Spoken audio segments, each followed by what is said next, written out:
Well, I am absolutely ready to do another show. I am fired up and I'm geared up. I'm psyched up and I'm pumped up to do another show. Can you feel it? My name's Mischke.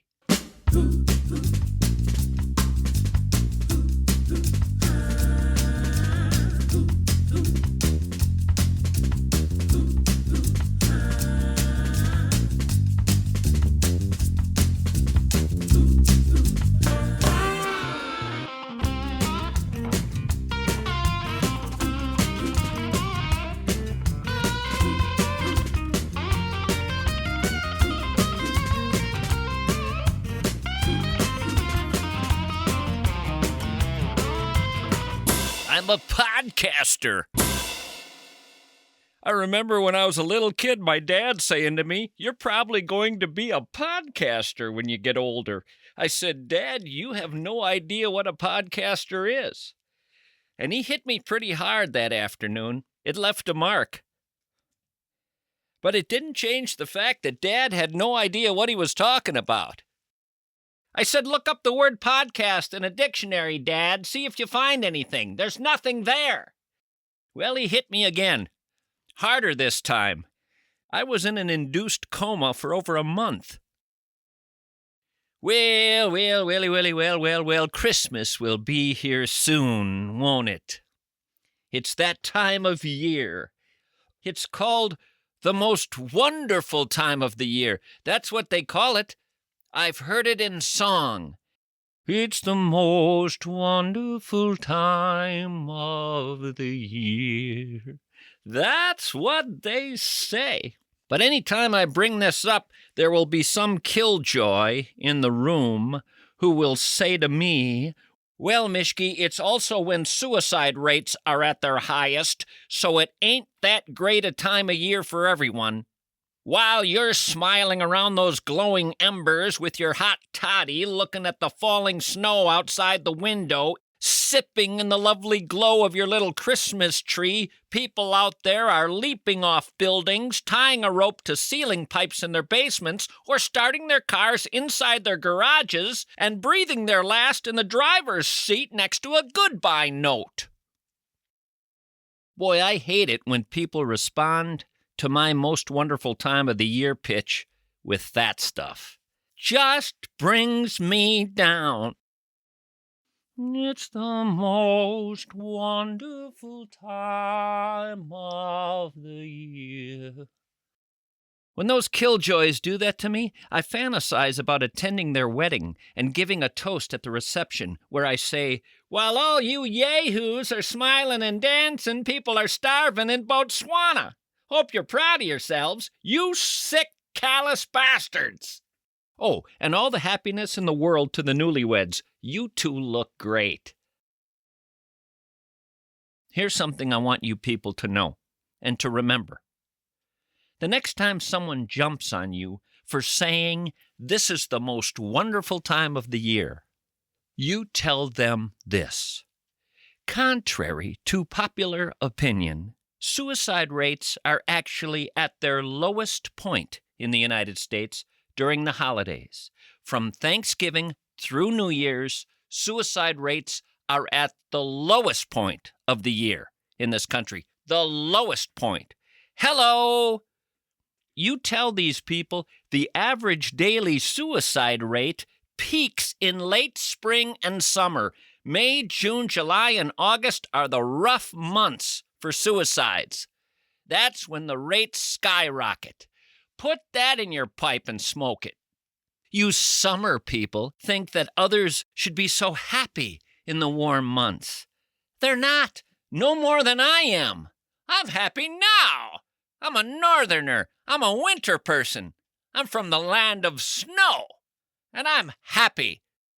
That's the most wonderful time of the year. Many experts believe the reason this is the time of year with the lowest suicide rates is the increased social support and connectedness with family and friends. Well, doesn't that make sense? I also think it's the snow. Snow makes you happy. So people, don't kick yourself for being joyful and feeling serenity and peace this time of year. Know that this time of year helps others feel that way as well. My favorite Christmas carol is Silver Bells because it captures my life growing up in the city. There's country Christmas songs and city Christmas songs, and I grew up in the city. And when they say in Silver Bells, city sidewalks, busy sidewalks, dressed in holiday style, in the air there's a feeling of Christmas, children laughing, people passing, meeting smile after smile, and on every street corner you hear silver bells. Silver bells, it's Christmas time in the city. Ring-a-ling, hear 'em sing. Soon it will be Christmas Day. That captures life in the city when I was growing up. Life in December in the city. That's what it felt like. The sidewalks were busy. They were dressed in holiday style. In the air there was that feeling. Children were laughing. People were passing, smiling, wishing each other well. And on the street corners, you could hear the sounds of Christmas. Silver Bells captures it perfectly. Like so many songs, they just nailed the first verse. How many times in life do you find that the first verse really gets it? But the guys writing the song say, I gotta come up with a second verse. What am I gonna do? Well, in the case of Silver Bells, they phoned it in. They phoned it in. Strings of street lights, even stoplights, blink a bright red and green as the shoppers rush home with their treasures, hear the snow crunch, see the kids bunch. This is Santa's big scene? Yeah, they struggled there. You don't have to go to the stop-and-go lights to find the Christmas feeling. I don't think people are looking at those stop-and-go lights and saying, hey, I kind of get the feeling looking at them. Don't you look at those things? It's kind of like Christmas when we're stopping here. Wow, it's green. Let's go. And as we go, let's feel it. Christmas time. Wait, that guy's running a red light. No, you could have removed the utilities from the song. Hear the snow crunch, see the kids bunch. Brutal, brutal line. How many people, come Christmas time, wake up in the morning and say, I think the kids are going to be bunching today. This is a kid bunching day. Hey, honey, look outside. It's Kid Bunch City, isn't it? Why, it sure is. Look at them bunch. No, that was a bad verse. But again, it's a second verse. People often struggle with those. I don't know if you people are aware of the second verse curse. It's a real thing. You see this phenomenon all over, and people talk about the second verse curse. You can find people who try to help you get away from the second verse curse as a songwriter. There are people out there who actually get hired. They come to your house. They help you with the second verse. You finish the chorus in the first verse, and you feel stuck. You don't know what else to say. You don't know what to write about. And you start feeling like you won't finish your song. I'll show you how to solve second verse curse. I'll show you how to avoid it entirely in the future, so you don't have this problem ever again. The chorus is usually about emotions. What does the song make the audience feel, or what is the singer or narrator of the song feeling? And the verse is where you write details of the story. The second verse curse hits you when you don't have a story figured out. You're just faking your way through, hoping to find some ideas that fall into place. Now, a lot of times, people who enjoy songs don't even care about going beyond the first verse. Take Twinkle, Twinkle, Little Star. Twinkle, twinkle, little star, how I wonder what you are. Up above the world so high, like a diamond in the sky. Twinkle, twinkle, little star, how I wonder what you are. I've heard that sung all of my life. I don't recall the second verse being sung by anyone ever. when the blazing sun is set and the grass with dew is wet, then you show your little light, twinkle, twinkle, all the night. Growing up, I would hear people sing, "Ba, ba, black sheep. Ba, ba, black sheep, have you any wool? Yes, sir, 3 bags full. 1 for the master, 1 for the dame, and 1 for the little boy who runs down the lane." I don't recall anybody moving to the second verse, which was, "Cluck, cluck, red hen, have you any eggs? Yes, sir, as many as your legs. 1 for your breakfast, 1 for your lunch. Come back tomorrow, and I'll have another bunch." There's that bunch word again. It's a favorite word of second verse people. They love the word bunch. Now, bunch was in the first verse of the Brady Bunch theme song. That's the way we all became the Brady Bunch. Suddenly, I'm very interested in the word bunch in American music. Sugar Pie Honey Bunch. The Four Tops. They were obsessed with that word as well. How about that song, Day-O, Day-O, beautiful bunch of a ripe banana, daylight to come and me want to go home. Beautiful bunch of a ripe banana, daylight to come and me want to go home. Carol and Mike and the Brady Bunch. Daylight come, we turn the television off. Anyway, back to Silver Bells. So Silver Bells was your city song with the bells, and your country song was Jingle Bells. Dashing through the snow, 1-horse open sleigh, over the hills you go, laughing all the way. The bells on the bobtails ring, and they make spirits bright, and it sure is fun to ride and sing a slang song at night. Yeah, they're riding around at night, they're enjoying themselves in the country, while in the city, it's a completely different scene. They got the silver bells going and a totally different vibe. There's no horse in the city Christmas. That's your country Christmas. That's your Jingle Bells Christmas. You get the country horse, too, with Thanksgiving. Over the river and through the woods to grandmother's house we go. The horse knows the way to carry the sleigh through the white and drifted snow. Now, to be fair, that was written by a woman in the mid-19th century, and she was talking about her childhood much earlier in that century. Everybody was getting around that way back then.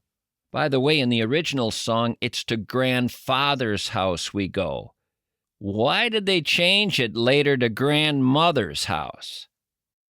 Well, it was the general feeling that with old people, the guy dies, and the woman's stuck kind of hanging around. That's why they were going to grandma's house. She's alone. There weren't as many grandpas, but everybody could relate to grandma's house. So they changed it. But they never changed the horse to a car. Why? It would have got stuck. The white and drifted snow would have been too much for it. They could have gone with snowmobile, but it loses a little of the charm. By the way, that's a Thanksgiving song, and it was written in New England. And a lot of people say, hold on just a second. Is there that much snow at Thanksgiving in New England? Interestingly, the early 19th century had a mini ice age. This is true. You can look it up.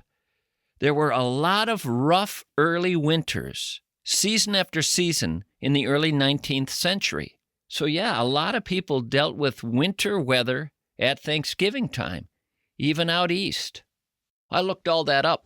The Little Ice Age, which lasted to 1850, had widespread effects across North America. I'm not winging it here.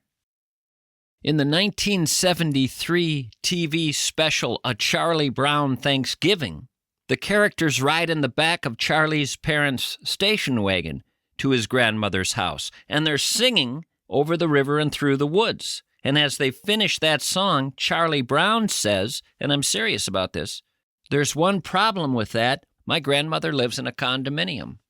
He actually says that. Charlie needed a city song. Out of the alley and down the street, to grandmother's house we go. My Chevrolet, it knows the way, and I'm doing a line of blow. Grandma lives in a dingy flat above the liquor store. Mama died, so we don't go to Mama's anymore. It's a little gritty, Thanksgiving in the city, but hey, what you gonna do? Grandma will get sick having too many cheese sticks and really bad beef stew, and there will be a fight at some point tonight, and the dinner will be charred. But this is the city, and yeah, it's a pity, but this ain't no Hallmark card.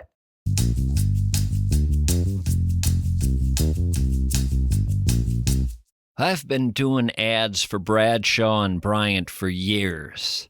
I've been trying to get people to understand that when it comes to personal injury attorneys, these are the best in the state. It's not just me who says this. They're recognized as such by their peers. They've won many awards. Now, I've traveled quite a bit, and I see these ridiculous billboards. Injured? Question mark? And you look at the photo, and it's some guy who looks like he's a bartender at night and by day hangs a personal injury attorney shingle. It's just embarrassing. There are people who are true professionals in this field, the best at what they do. What I love about Bradshaw and Bryant is you call them up, you make your case. Over the phone, they'll tell you whether or not they think you have a case. You're out nothing. If you think you've been injured unfairly, recklessly, callously, that someone is to blame for what's happened to you and there should be compensation, contact Bradshaw and Bryant. Go to minnesotapersonalinjury.com. Stop me if you've heard this one before. Your father thinks it's 1952, or your mother doesn't recognize your face. And there's a 22-year-old in scrubs at some senior facility, frustrated, trying to redirect them back to their room. It's not a pretty picture at this place. You're not happy. Here's what you need to know. There's a place that only handles memory care. It's not assisted living with a memory wing, not a nursing home that also handles dementia. It's the Wellshire of Bloomington and Medina. The Wellshire built 4 separate environments for the 4 stages of Alzheimer's or dementia, because your mother in stage 2 does not belong in the same space as someone in stage 4. At the Wellshire, they have a town square vibe with an ice cream parlor, cinema, salon, barbershop, courtyards, professional musicians on staff, not volunteers, professionals, paid to be there. The Wellshire of Bloomington and Medina. When the person you love deserves more than a hallway with a handrail.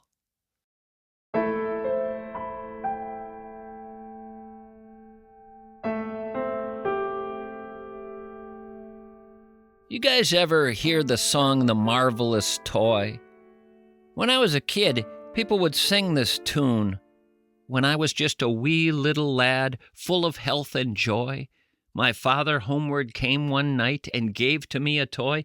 A wonder to behold it was, with many colors bright, and the moment I laid eyes on it, it became my heart's delight.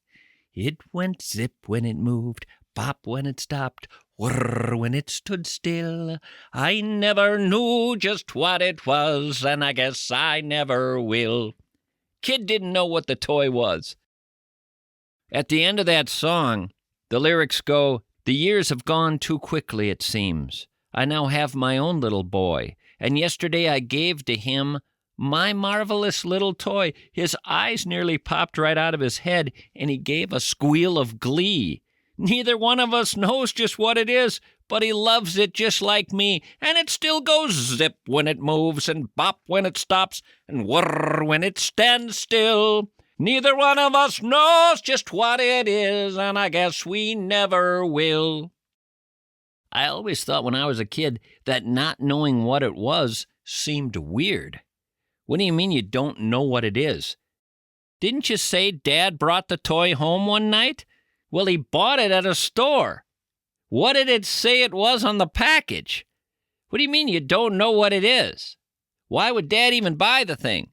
And for a child to actually go his entire life without knowing ever what the thing is.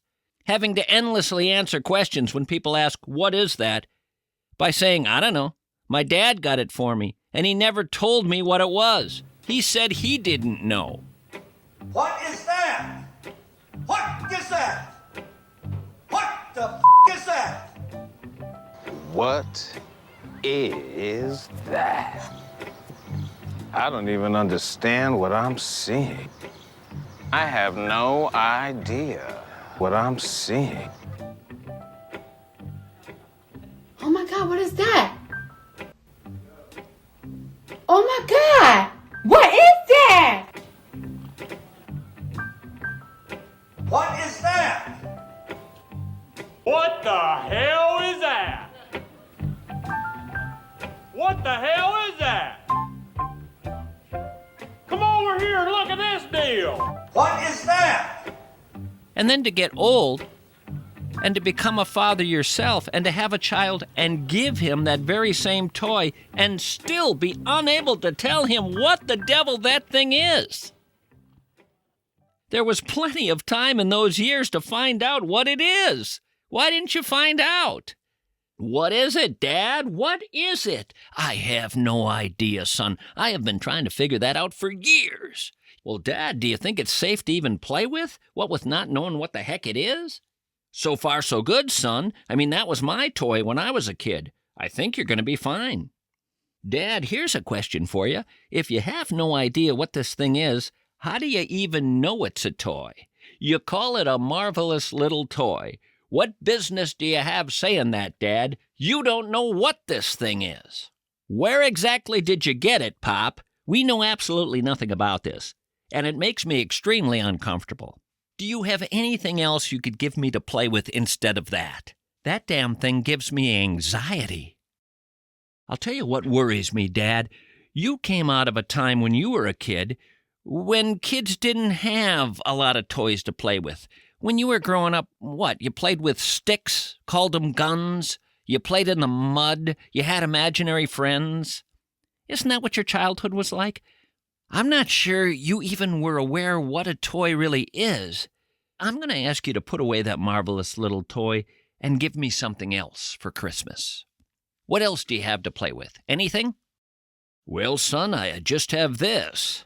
And what is that, Dad? Do you at least know what that is?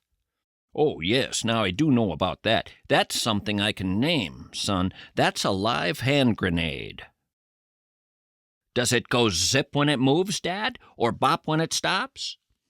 No, son, it does not. It's silent as it sails through the air, but when it stops, it doesn't go bop as much as it goes kaboom. Can I take it to the park, Dad? Sure you can, Billy. If any of the parents ask, you tell them it's mine, and that I said you could play with it. Tell them I brought it home from Vietnam. Had it with me at Khe Sanh, didn't end up using it. Can I blow something up with it, Dad? Sure you can, son. It'll take care of business for you. What are you thinking of blowing up? Dad, I was thinking about blowing up playground equipment. Do it, son. It'll take care of the playground equipment. We used to blow up the playground equipment of the Viet Cong. The lieutenant said we take away their fun, they'll wave a white flag. Just make sure the other kids are behind you when you toss that thing, okay? Pull the pin and then throw it like a baseball. It didn't go zip when it flew, nor bop when it stopped. It simply went kaboom. The police were called, and now I'm in a juvenile detention room. They asked where I got a hand grenade as they phoned my mom. I said it was a gift from my old man, and it came from Vietnam. But it didn't go zip when it moved or bop when it stopped. It only went kapow. And I was sent to Boys Town, and it's where I'm a-living now. Well, let's spin the big listener wheel and find out who we're going to call today. Somebody out there in listener land? What is it like in listener land? You people should let me know sometime. You can text the show at 651-321-8949. That's 651-321-8949. You can also email the show, Mischke at hubbardradio.com. That's Mischke at hubbardradio.com. I like hearing from you people. Let's see who's next on the docket. Spin the big wheel. Ho, ho, ho, ho, ho. Okay, I'll make that call. Very good, very good.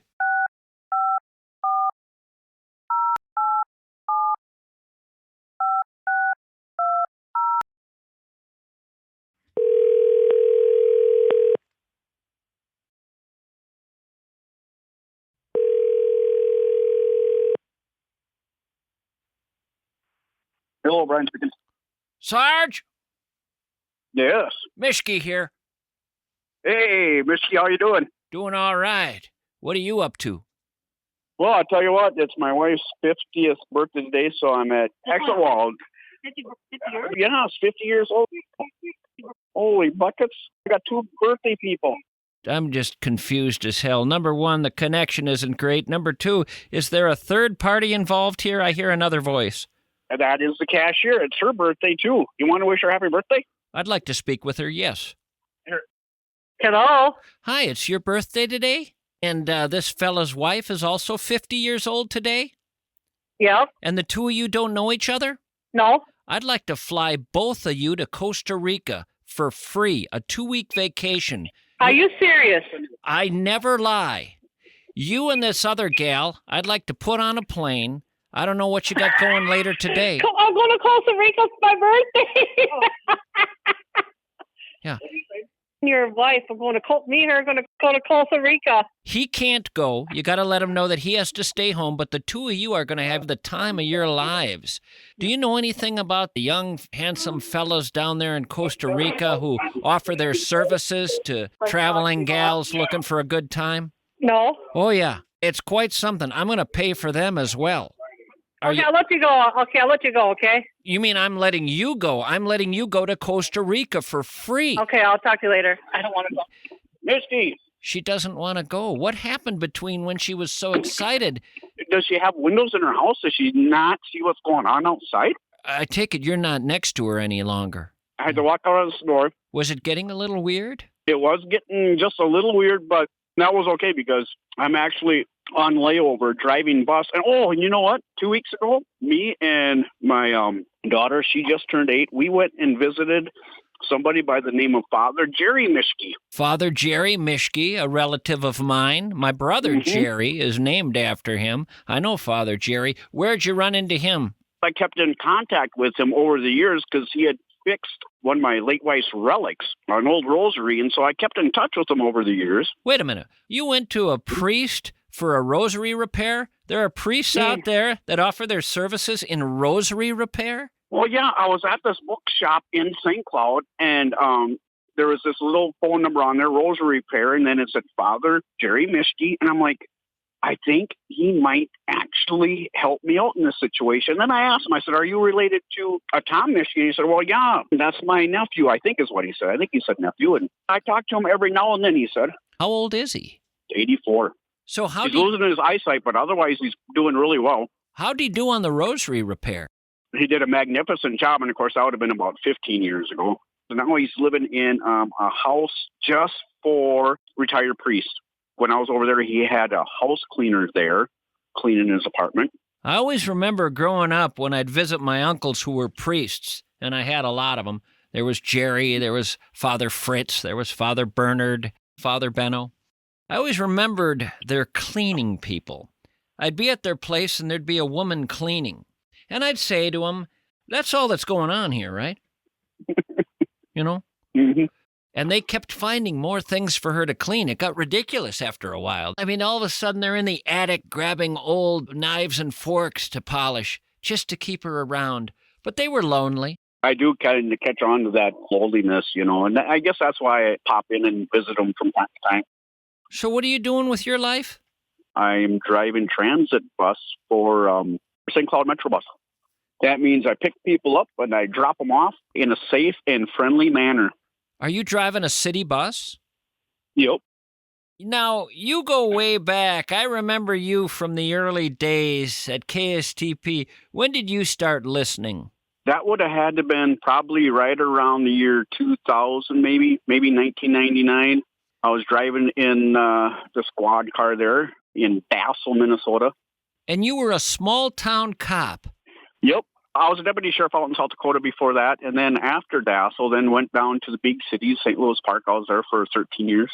You were a cop in St. Louis Park for close to 13 years. Yep. Now, as I recall, you were connected also with the military. Went over to Iraq in 2004, in the fall of 2004, and then came back in late November of 2005. So we were over there in big-time Baghdad, I think I called it. What was big-time Baghdad like for you? A little balmy, if you remember. Yeah, there's bombs always going off, and helicopters flying over. We did have 3 of ours, February 21st, 2005. They got killed off the same explosion, an IED. 3 of your fellow soldiers. Yep. One of them I worked with, actually, in the St. Louis Park Police Department, David Frederick Day. In fact, in Sartell, they even have some sort of apartment complex named after him, which is right across from the Boy Scout troop, which makes sense because he was big in the Boy Scouts. It must be connected somehow. Yeah, and then there was Lieutenant Timmerman and Staff Sergeant Jesse Lodka. Yep. Any close calls for you?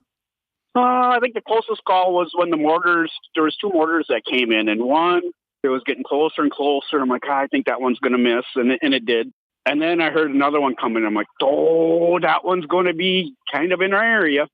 And sure enough, it was. And you know what?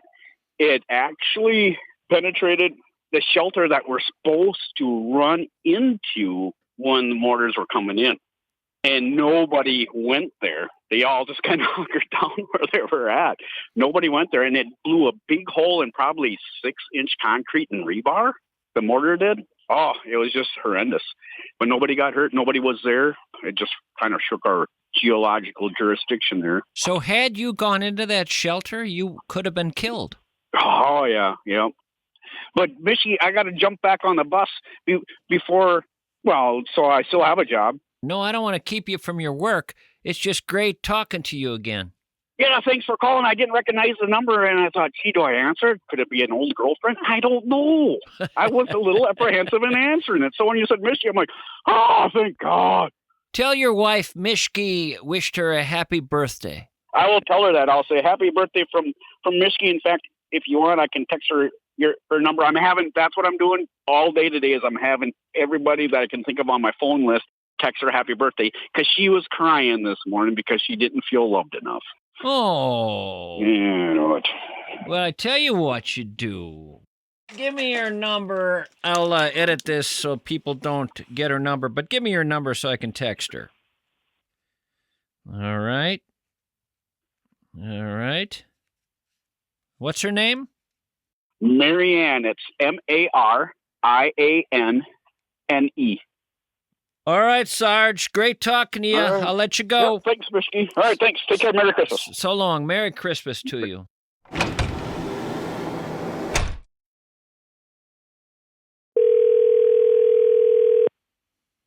Hello.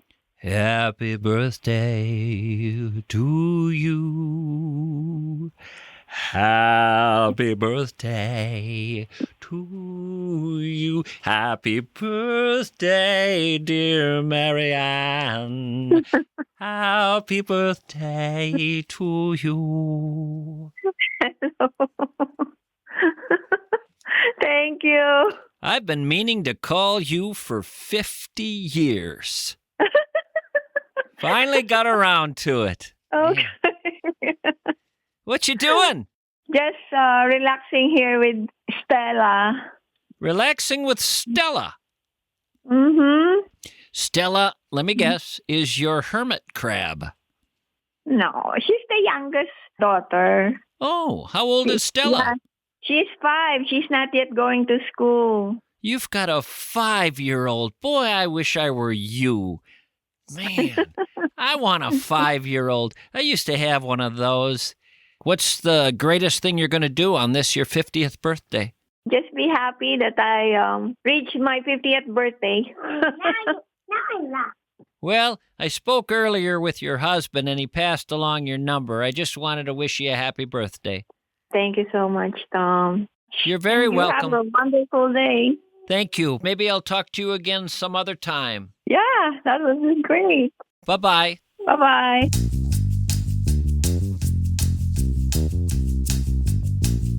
Okay, I want you guys to do me a favor. I'm serious here. If you have called Josh Arnold, will you text me? I'm quite serious. I've been doing ads for Josh Arnold for several months. Josh Arnold, the investment advisor. I'm going to ask a favor of you. In all of the ads, I have suggested you give him a call, that he offers people 48 minutes free on the phone to talk about their retirement plans or their investments or their IRA or their 401k or their mutual funds, whatever. No obligation, no strings attached, just a phone call to talk to Josh. And if you like what you hear, maybe you'll talk to him about ways he could help you further. But you're certainly not obligated to do that. What I want, and what I'm asking you, I want to know if you've dialed up 952-925-5608. Would you text me and let me know if you've done that? I am trying to find out about your experience. My number, if you text me, 651-321-8949. 651-321-8949. Would you let me know? If you don't want to text me, you can email me, Mischke@hubbardradio.com. But after a while of doing ads, I like to hear back from people about their experiences. So please text me. I've talked to you guys for a while now about MSP, Minneapolis-St. Paul Plumbing, Heating, and Air. I've let you know that my best pal, who I've been friends with since I was 7 years old, is a big shot over there, and I have delighted over the years in using all the hard-working people in the furnace area, the boiler area, the air conditioning area, the plumbing area. I'll tell you one thing my pal has done. He's made sure that all the people who work with him know how to arrive at your front door as a professional, as a warm-blooded, decent human being. That all the people who work for him have skills that are second to no one else in this industry. He wants his workers to impress you, not just get the job done, but have you saying to yourself, wow, that guy is something else. That's the bar. The bar's high at MSP. At Minneapolis-St. Paul Plumbing, Heating, and Air, they want to leave afterward with you saying, whoa, got to remember to hang on to that number. Minneapolis-St. Paul Plumbing, Heating, and Air.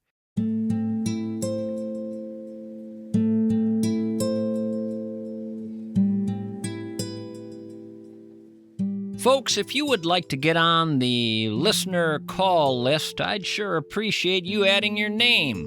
All you need to do is text me your first name, and I'll put you on the list. Obviously, I'll have your number from your text, so just shoot me your name and let me know you're open to a phone call. My listener list is dominated by men, and I understand women not wanting to give some strange guy their phone number. I get it. But I'm telling you, all I do is occasionally try you on the show to see if you're around. That's it. I'm not going to show up with Jehovah's Witness pamphlets or anything like that. I'm not going to try to sell you Amway products. If you want to be on the list, just text me a name. You can make up a first name. Of course, I'll take the fellas too, but I'm just saying there sure are a lot of guys on that list, and there sure aren't a lot of women. 651-321-8949. 651-321-8949. If you want to be on the list, man or woman, or child. I like kids' numbers too. I like to call them. Art Linkletter said one time, kids say the darndest things. Boy, was he right. You folks remember Art Linkletter? He had a show where he just talked to kids. Very low-stress job. He was a happy man. Lived to be 127. That's what happens when you just talk to kids all the time. At one point in life, I wanted to do kids radio. I've written a bunch of songs just for kids. Crazy, ridiculous songs. I've always wanted to record them and get them to the children. Test them out, see how the kids like them. I have a feeling they'd be appreciated. Very different from your average kids' songs. One song is called Smash an Egg on My Head, and I sing about wanting to have kids smash eggs on my head. Kids love that kind of stuff.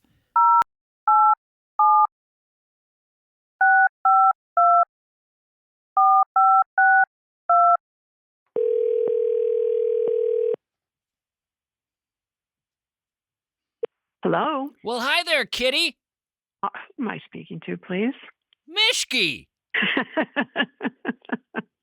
I knew that. Oh, you had me fooled. There was a tone in your voice that suggested I was the last thing you wanted to hear. I can bring that back at any moment, so watch it. That's scary. So you kind of have those two different sides of your personality? For sure. I think of serial killers when I think of that. You don't run into a lot of female serial killers. And I've made the mistake of finding out the differences between male and female serial killers. I've actually found research done at the University of Pennsylvania, and let's start with motives. For females, the most common motive is financial gain. For men, it's sexual gain. The ways in which they kill also differ. Women's primary means are poison, whereas men's are asphyxiation. Men are far more likely to target a stranger and to have stalked the victim. Women more likely to target somebody familiar to them. They tend to target the vulnerable, elderly people, ill people, or children. Well, now that's sick. I think you better keep an eye out. Females tend to have been married at least once. Males tend to be single. Males tend to have a high school education or less. Females tend to have some college or more in the way of education. There you go. Yeah. They know what they're doing, in other words. There is something for me more terrifying about a woman serial killer. I don't know why. I think it's the same thing that happens in horror movies when the evil force is a child. There's just something more twisted about that. Yeah, that's true.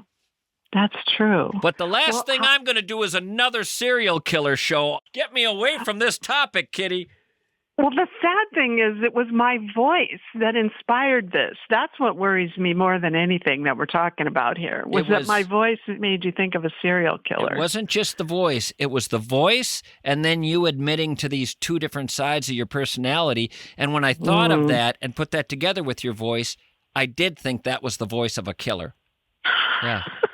And I'm going to have to use that more often.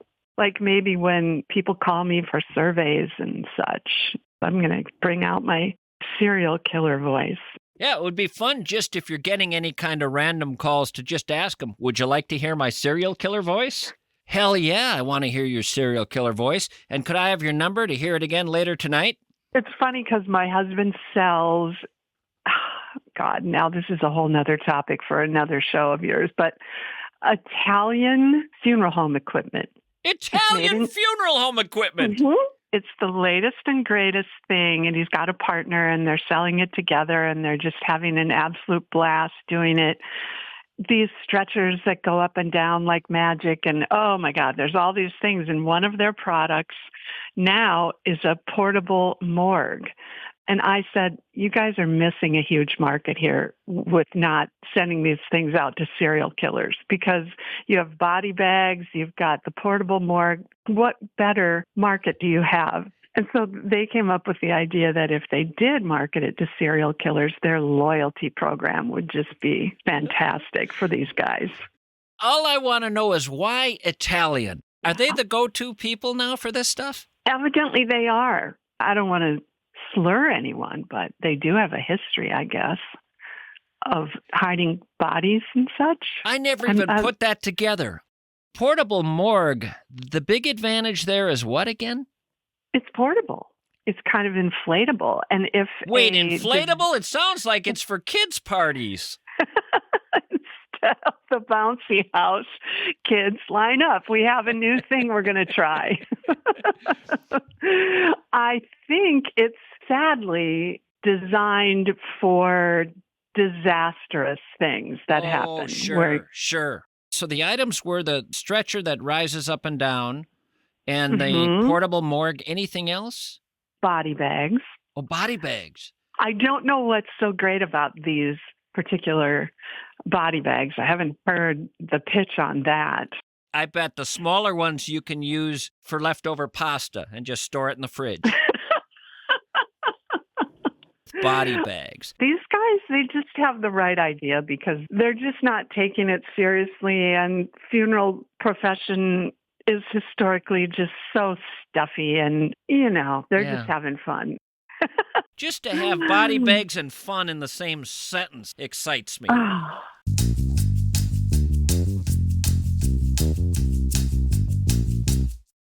You have a business that needs industrial pressure washers. You need wash-based systems or mobile wash systems or hot water pressure washers or cold water pressure washers or hydro-excavating tools. I have tried to get across to people over the months that American Pressure of Robbinsdale is the only place anyone who uses pressure washers should ever need to have as their go-to pressure washing operation. Sometimes it's just about parts. You need valves, you need pumps, you need nozzles, you need hoses. Sometimes it's a revamping of your whole system. You need advice, you need ideas. Sometimes it's as simple as having a service van come out to your place and do a simple repair. And sometimes it's about having people come out and show you how to redo this whole operation when it comes to pressure washing. Save yourself tons of money. Work happier, work more efficiently, and American Pressure will train your people in how to use this revamped system. They're problem solvers, and they have been in this business since pressure washers first were invented. American Pressure.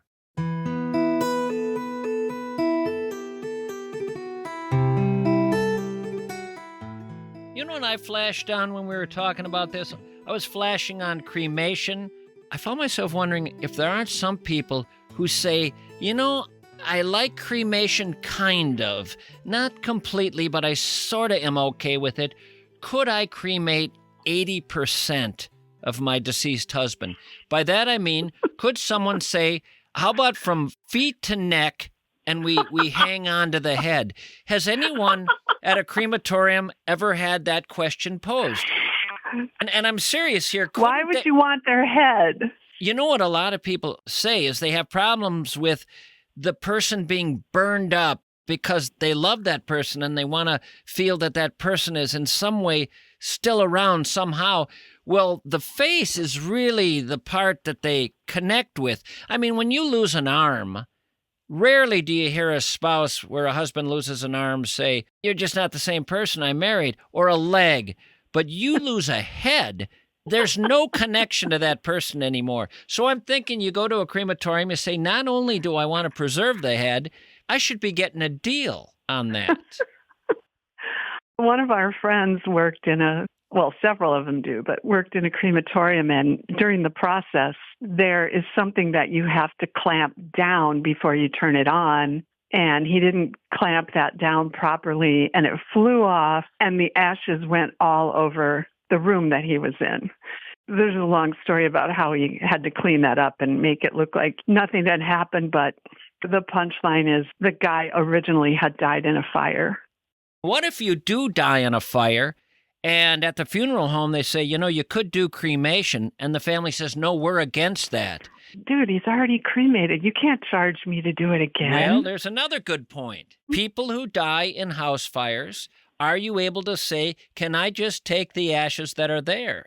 That's kind of like being able to dress a deer on the side of the road that's dead without having to go through the process of getting a hunting license. We're bordering on offensive now, I think. We are bordering, but as someone said once, many years ago, a wise man, if you don't risk going too far, you will never go far enough. And that is the rule in any kind of humor. Otherwise, you end up with this bland vanilla humor. You got to walk it up to the line. You just have to make sure you don't go over. And of course, we all know comedians where we've seen them go over, and there's a little bit of that went a little far there. But right up until that point, they were killing it, just killing it. Exactly. We were too, just a little while ago. We were there. Before we were talking about heads being saved. Boy. Well, you just hope the people most offended turned this off long ago. And let's face it, they probably don't listen to me anyway. What are you doing with yourself these days? Well, we're going to go back to the death profession. I write obituaries. I've been doing that for probably 10 years, though. Is there a particular obituary that you have written that stands out in your mind as the most interesting and entertaining? Oh, wow. There are so many that are so meaningful. It's funny what happens with the interview questions that I ask. I get these incredible stories out of people, and then they say, but don't put that in the obituary. Of course. I call it the shadow obituary because that's the funny one. Well, I've delighted in visiting with you. I'm glad I finally got a hold of you, although I will say there's hardly anybody I've gotten a hold of that it wasn't several calls before they finally answered. And in some cases, there remain people I've been calling since March who still have not answered. Yeah. Well, I'm super glad you did too, because I have to represent my gender on your podcast. I know there are other women that are fans of your show, and so I hope they get on your call list. I think the problem is the cell phones. If you have it turned off and it doesn't ring through, or I don't have you in my list. I don't know the number I'm calling you from. I always forget the station number here. What shows up? What is the number? 651-642-4100. There you go. If you see someone calling from 651-642-4100, that's old Mischke. And if you don't answer it when you see it's me, then I would really like it if you just text me and tell me you want to be off the list, because you're never going to answer. And when you do answer, do not make your voice sound frightening. Don't scare poor Tommy. Don't scare poor Tommy, unless you want to go down the road of some fun serial killer talk. I'm always up for it. It's all the way we make peace with the horror out there. We have fun with it. That's what Halloween's all about. Come on. Exactly. Yeah. Well, all right. You be well. Wonderful talking to you. Have yourself a Merry Christmas. Same to you, Tommy. So long. Thanks for calling. Bye-bye, kitty. Bye.